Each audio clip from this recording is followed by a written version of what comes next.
Hi అండి, welcome back to one more mini vlog. ఇంకే mini vlog వచ్చేసి Friday morning mini vlog అనమాట. అయిపోయిందా పూజ? పిల్లలకి లంచ్ బాక్స్ తినేసి కొంచెం ప్రశాంతంగా పడుకొని ఫోన్ చూసుకుంటున్నారా ఏంటి? సేమ్ నేను కూడా అంతేనండి. ఇంకా ఈ రోజు వచ్చేసి అమ్మవారికి ప్రసాదంగా వచ్చేసి పాయసం అయితే ప్రిపేర్ చేసుకుంటున్నాను అనమాట. నేనేంటంటే ఈ మధ్యనండి కొంచెం అమ్మవారి నవరాత్రుల నుంచి స్టార్ట్ చేశాను అనమాట. కొంచెం బాగా పూజ చేసుకోవడం. అంతకుముందంతా నాకు పెద్దగా తెలియదు అనమాట. అందులో చేసుకుందాం అనుకున్న కొంచెం టైం అయితే ఉండేది కదనమాట. ఎందుకంటే నాకు ఇద్దరు చిన్నపిల్లలే అన్నమాట.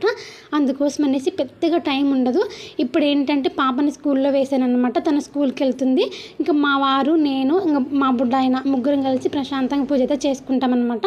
మ్యాక్సిమం పాప ఉన్నప్పుడే పూజ మొత్తం అయిపించడానికి ట్రై చేస్తుంటాను. తను స్కూల్కి వెళ్ళిపోతుంది కాబట్టి కొంచెం టైం అయితే ఉంటుందన్నమాట. ఆఫ్టర్నూన్కి తిరిగి వచ్చేలోపు ఇంకా పూజ అంతా అయిపించేసి తనకి టిఫిన్ తినిపించి స్కూల్కి అయితే పంపించేసాను అనమాట. ఇంకా మేము కూడా అయితే ఆ టిఫిన్ అయితే తినేసామన్నమాట. ఉంటాను మరి, బాయ్. Like and subscribe.